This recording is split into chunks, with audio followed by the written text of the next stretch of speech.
के चक्कर में अगर वीडियो स्क्रॉल कर दी तो नीट के पेपर में केमिस्ट्री के मार्क्स भी स्क्रॉल हो जाएंगे। इस वीडियो को एंड तक जरूर देखो क्योंकि वो टॉपिक बताने वाला हूं जो नीट के पेपर से पहले तैयारी करके जाना ही जाना है। सबसे पहले मोल कॉन्सेप्ट से अगर मैं बात करूं तो मोल कॉन्सेप्ट के अंदर ऐसे क्वेश्चन जहां which of the following molecules minimum और मैक्सिमम नंबर ऑफ एटम्स की कैलकुलेशन कराई जाती है। दूसरा molecular formula, empirical formula based question और परसेंट यील्ड और परसेंट प्योरिटी के क्वेश्चन तो छोड़ने ही नहीं है। एटॉमिक स्ट्रक्चर से डी ब्रोगली वेवलेंथ के जितने भी आसपास क्वेश्चन है सब बना डालो।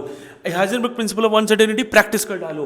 क्वांटम नंबर भर भर के इसको प्रैक्टिस की क्वेश्चन प्रैक्टिस करो, उसको तो छोड़ना भी मत। पीरियोडिक टेबल की अगर मैं बात करता हूं तो इंपॉर्टेंट इलेक्ट्रॉनिक कॉन्फ़िगरेशन एक्सेप्शनल जो डीएनए ब्लॉक के हैं डायरेक्ट आपके पेपर में पूछे जाते हैं। आयनाइजेशन एंथैल्पी का ट्रेंड भले वो एस ब्लॉक का हो, पी ब्लॉक का हो, डी ब्लॉक का हो, छोड़ने की सोचना भी मत। इलेक्ट्रॉन गेन एंथैल्पी भी अच्छे अच्छे क्वेश्चंस प्रैक्टिस करना, यहां से भी क्वेश्चन आपसे पूछा जा सकता है। और atomic radii, lanthanoid contraction, transition contraction भर भर के सवाल पूछे जाते हैं। और आयनिक रेडियाई के कंपैरिजन वाले जो क्वेश्चंस आते हैं उसको भी अच्छे से प्रैक्टिस करके जाना। और नॉट द लीस्ट आपकी इलेक्ट्रोनेगेटिविटी के क्वेश्चंस, ये यहां से भी क्वेश्चन बन सकता है। केमिकल बॉन्डिंग की अगर मैं बात करूं तो फेजान रूल की एप्लीकेशन बेस्ड जितने क्वेश्चन है भैया छोड़ना मत। बॉर्न हेबर साइकिल, यहां से भी क्वेश्चन आपसे पूछा जाता है। Electron rich species, deficient species को पहचानो, ये आपसे पूछा जाता है। हाइब्रिडाइजेशन तो आपको मालूम है कितना इंपॉर्टेंट है, बताने की जरूरत नहीं है। वेस्पर थ्योरी, ज्योमेट्री पे based question, number of lone pair calculate करना, क्योंकि अगर ज्योमेट्री अच्छे से याद है तो लोन पेयर कितने हैं, ये सब वाले क्वेश्चन भी आप इजीली कर लोगे और आपको भी मालूम है पूछे जाते हैं। Question based on molecular orbital theory, जहां पे स्टेबिलिटी का कंपैरिजन,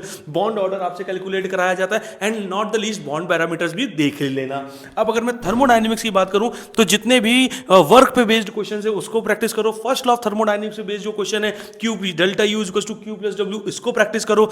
आपकी जितनी भी थर्मोडायनेमिक प्रोसेस है, आइसोबारिक, आइसोथर्मल, आइसोकोरिक, इनके जो ग्राफ बेस्ड क्वेश्चन है इसको देख के जाना। और important delta H equals to delta U plus delta NGRT, इस पे बेस्ड जितने भी न्यूमेरिकल्स है इसको भी देखना।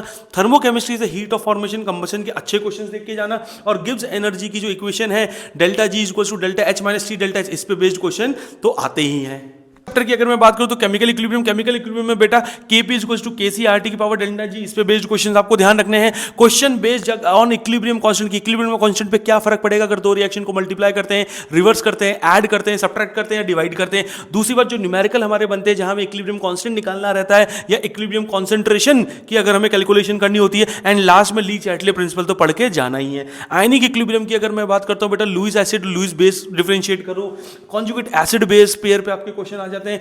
पीएच के ऐसे क्वेश्चन जहां दो एसिड, दो बेस या दो एसिड और बेस को हम मिक्स कर रहे हैं, जहां कॉमन आयन का कॉन्सेप्ट भी आपका लगता है, इस पे बेस्ड क्वेश्चंस प्रैक्टिस करनी है। बफर सॉल्यूशन पहचानना और बफर सॉल्यूशन में न्यूमेरिकल दोनों इंपॉर्टेंट है बेटा।